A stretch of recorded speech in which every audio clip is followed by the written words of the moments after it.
नमस्कार विद्यार्थी मित्रांनो, माझं नाव सुहास भिसे. स्वागत आहे तुमचं सर्वांचं परतदा करंट अफेअर्स मराठी या आपल्या मायबोली भाषेतील एज्युकेशनल यूट्यूब चॅनलमध्ये.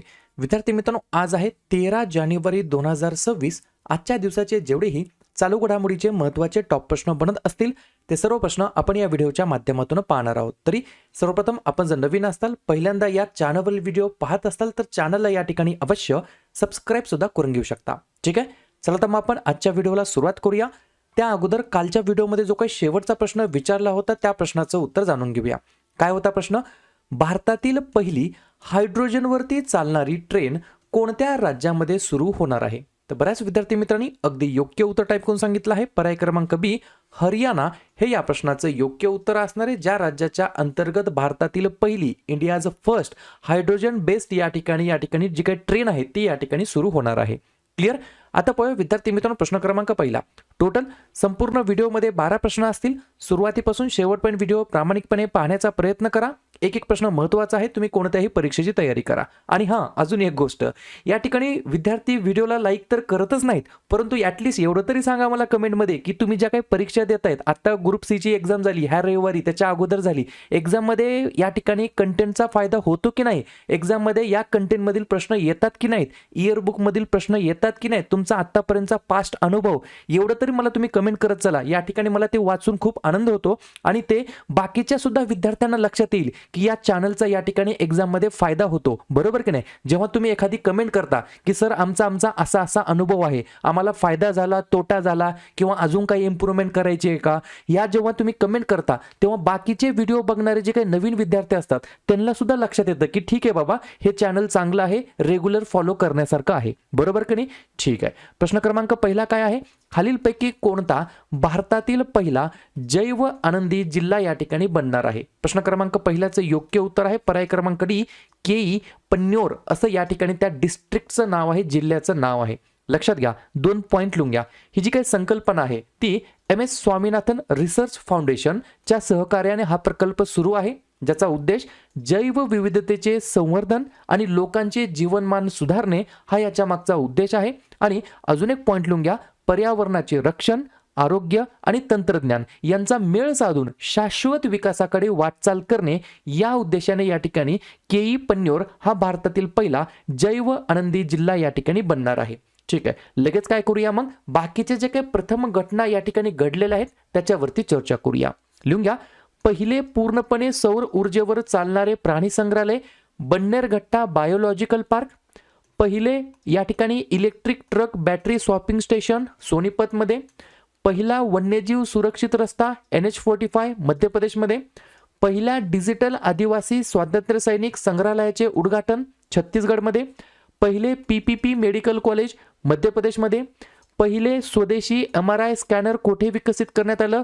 वोक्सेल ग्राइड्स कंपनीने बेंगलोरमध्ये, बायोबिटुमेनचे व्यावसायिक उत्पादन करणारा पहिला देश आपला भारत देश, आणि पहिला जैव आनंदी जिल्हा केई पन्न्योर कोठे आहे? तर अरुणाचल प्रदेश राज्याच्या अंतर्गत हा डिस्ट्रिक्ट आहे, हे जिल्हा आहे. ठीक आहे. प्रश्न क्रमांक दुसरा लिहून घ्या, बालविवाह मुक्त भारत मोहिमेअंतर्गत कोणत्या वर्षापर्यंत भारत बालविवाह मुक्त करण्याचे सरकारचे उद्दिष्ट आहे? 2 नंबरच्या प्रश्नाचं योग्य उत्तर आहे पर्याय क्रमांक सी 2030 पर्यंत या ठिकाणी विद्यार्थी मित्रांनो गव्हर्नमेंटचं उद्दिष्ट आहे. कशासाठी?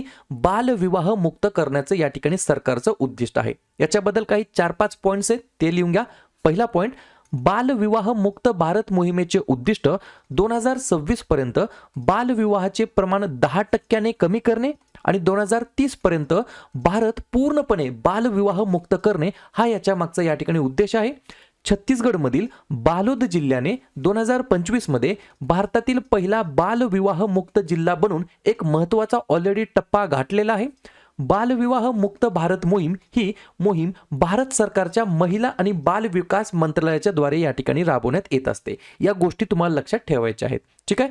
या ठिकाणी आपली जी काही इयरबुक आहे, या ठिकाणी या इयरबुकचा बऱ्याच एक्झाममध्ये फायदा होत आहे. बरेच या ठिकाणी विद्यार्थी कमेंट देखील करत असतात, व्हॉट्सअपला मेसेज करतात की सर आम्हाला 2 प्रश्न आले, 4 प्रश्न आले, 10 प्रश्न आले, 15 प्रश्न आले. या इयरबुकचा तुम्ही जास्तीत जास्त फायदा घेतला पाहिजे. आणि त्याच्याहून महत्त्वाचं, दररोजचे जे काही क्लासेस होतात हे दररोजचे क्लासेस नित्य नियमाने पाहणे, एकही सुट्टी न घेता पाहणे, वहीमध्ये नोंदी करून घेणे आणि त्याच्यावरती सगळ्यात महत्त्वाचं तुम्ही त्याच्यावरती परत परत रिव्हिजन मारणं हे महत्त्वाचं ठरणार आहे. इयरबुकसाठी फोनपे गुगल पे ओपन करा, 99 रुपयाचं पेमेंट करा आणि त्याचा स्क्रीनशॉट 96 730 58 600 या व्हॉट्सअपला पाठवा. तुम्हाला या ठिकाणी इयरबुक दिली जाईल.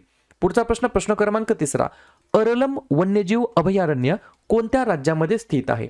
3 नंबरच्या प्रश्नाचं योग्य उत्तर आहे पर्याय क्रमांक बी, केरळ राज्याच्या अंतर्गत स्थित आहे. 2-3 पॉइंट लिहून घ्या. केरळमधील पहिले फुलपाखरू अभयारण्य म्हणून अरलमला या ठिकाणी घोषित करण्यात आलं. भारतातील पहिलं संरक्षित जंगल जे पूर्णपणे फुलपाखरांना समर्पित आहे अशा प्रकारचं हे अरलम वन्यजीव अभयारण्य आहे. या ठिकाणी 1984 मध्ये याला अभयारण्य म्हणून घोषित केलेलं. अरलम हे कन्नूर जिल्ह्यातील 55 चौरस किलोमीटर सदारहित आणि अर्ध सदारहित जंगलांमध्ये पसरलेलं आहे. या गोष्टी तुम्हाला लक्षात ठेवायचं आहे. बरोबर. तर केरळमधील हे पहिले फुलपाखरू अभयारण्य म्हणून या ठिकाणी नुकतीच याला या ठिकाणी मान्यता देण्यात आली आहे. केरळ ज्या राज्याची स्थापना 1 नोव्हेंबर 1956, मुख्यमंत्री पिनराई विजयन, राज्यपाल राजेंद्र आर्लेकर, राजधानी तिरुवनंतपुरम. या ठिकाणी 6 महत्त्वाचे राष्ट्रीय उद्यान इरविकुलम, मठिकेतन, अनमुडी, पामबदुम, पेरियार आणि सायलेंट व्हॅली आणि 4 महत्त्वाचे धरण इडुक्की, मालमपुजा, पेची आणि कुंडाळा. ठीक आहे. पाहूया पुढचा प्रश्न क्रमांक 4. पुस्तक आहे. पुस्तकाचं नाव लिहून घ्या. Early north India and it's coinage नावाचं पुस्तक आहे. हे पुस्तक कोणी लिहिलेलं आहे? 4थ्या नंबरच्या प्रश्नाचं योग्य उत्तर आहे पर्याय क्रमांक ए, देवेंद्र हंडा असं या ठिकाणी त्या ऑथरचं नाव आहे. आणि पुस्तकाचं नाव काय आहे? Early north India and it's coinage. बरोबर. प्रश्न आहे पुस्तक आणि लेखका संदर्भात. तर लगेच काय करूया, नवनवीन प्रकाशित झालेले जे काही पुस्तक आहेत त्याच्यावरती आपण एकदा चर्चा करूया. लिहून घ्या. व्हेन इट ऑल बिगन हे पुस्तक लिहिलं आहे राकेश मारिया यांनी. Salman Khan the Sultan of Bollywood हे पुस्तक लिहिलं आहे मोहर बासू यांनी. More from less for more हे पुस्तक लिहिलं आहे रघुनाथ माशेलकर आणि सुशील बोर्डे यांनी. सनातन संस्कृती की अटल दृष्टी हे पुस्तक लिहिलं आहे वासुदेव देवनानी यांनी. द ग्रेट सँक्शन्स हॅक हे पुस्तक लिहिलं आहे उर्जित पटेल यांनी. Early north India and it's coinage हे पुस्तक लिहिलं आहे देवेंद्र हंडा यांनी. पुढचा प्रश्न क्रमांक 5.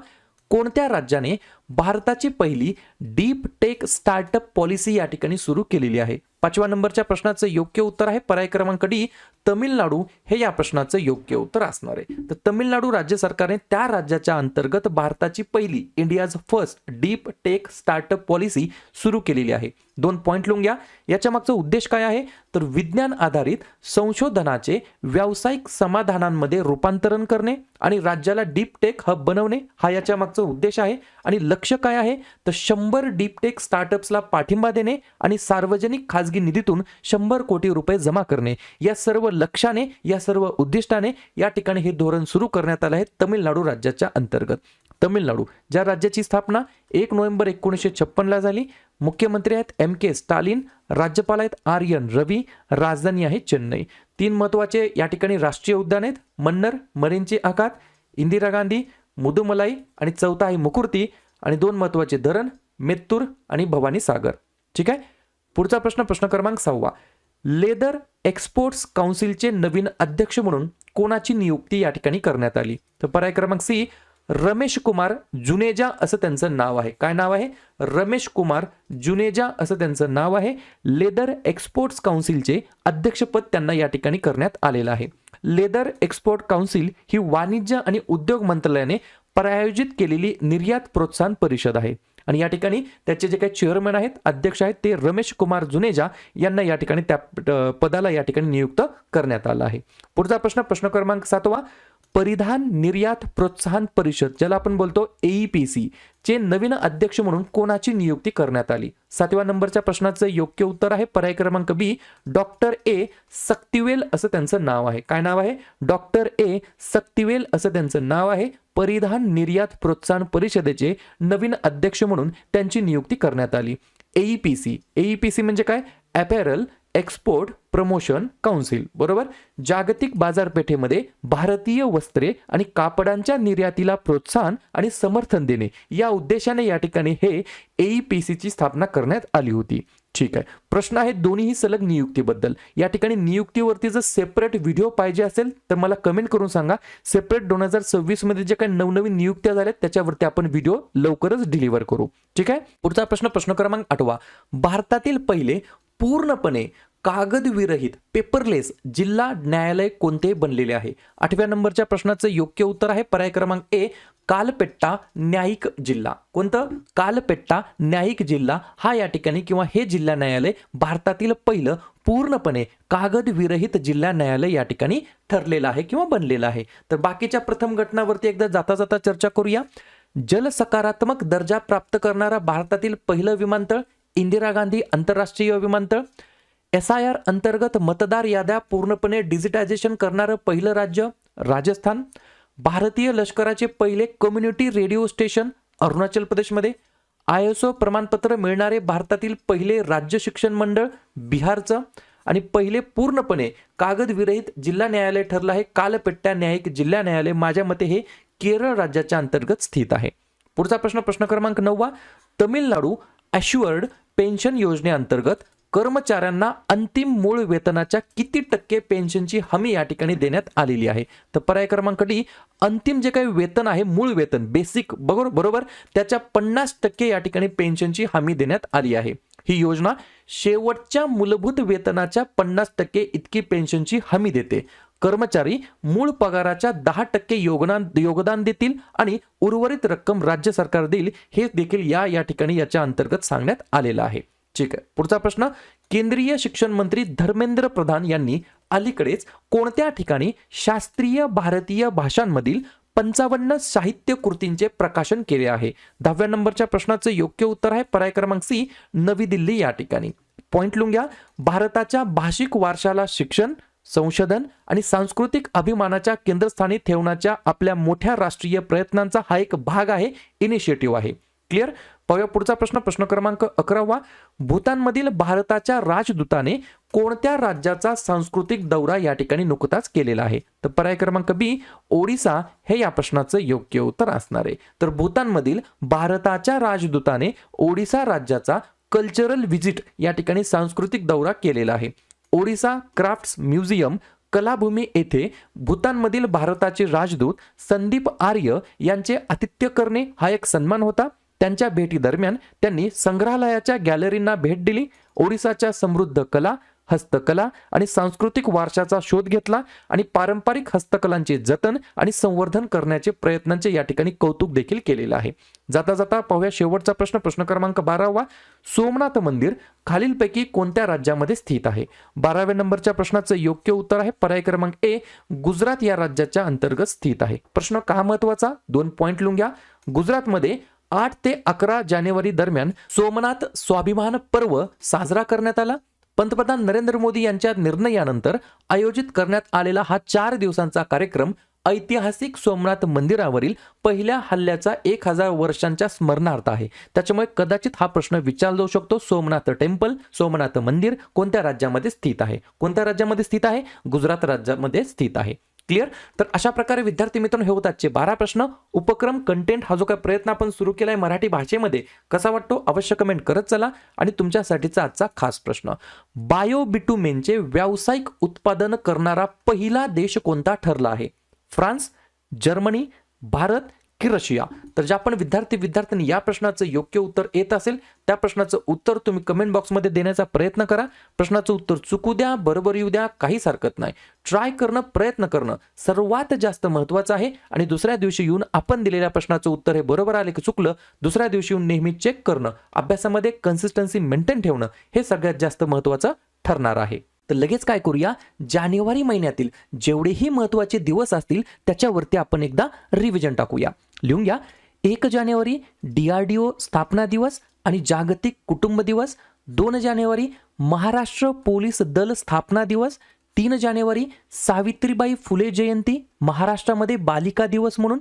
4 जानेवारी जागतिक ब्रेल दिवस. 5 जानेवारी राष्ट्रीय पक्षी दिवस. 6 जानेवारी बाळशास्त्री जांभेकर जन्मदिवस, महाराष्ट्रामध्ये पत्रकार दिवस म्हणून. 9 जानेवारी प्रवासी भारतीय दिवस. 10 जानेवारी जागतिक हिंदी दिवस. 11 जानेवारी राष्ट्रीय मानवी तस्करी जागृती दिवस आणि लाल बहादूर शास्त्री यांची पुण्यतिथी. 11 ते 17 जानेवारी याच्या दरम्यान रस्ता सुरक्षा सप्ताह. 12 जानेवारी राष्ट्रीय युवा दिवस, स्वामी विवेकानंद यांची जयंती असते आणि आपल्या जिजाऊ मासाहेबांचा देखील जन्मदिवस असतो. 15 जानेवारी भारतीय सैन्य दिवस, 16 जानेवारी छत्रपती संभाजी महाराज यांचा राज्याभिषेक दिवस, 23 जानेवारी नेताजी सुभाषचंद्र बोस यांची जयंती, 24 जानेवारी राष्ट्रीय बालिका दिवस, 25 जानेवारी राष्ट्रीय मतदार दिवस आणि राष्ट्रीय पर्यटन दिवस, 26 जानेवारी प्रजासत्ताक दिवस 2026 मध्ये आपण 77वा साजरा करीत आहोत आणि आंतरराष्ट्रीय सीमा शुल्क दिवस आणि शेवटचा 28 जानेवारी लाला लजपत राय यांची जयंती. ठीक आहे.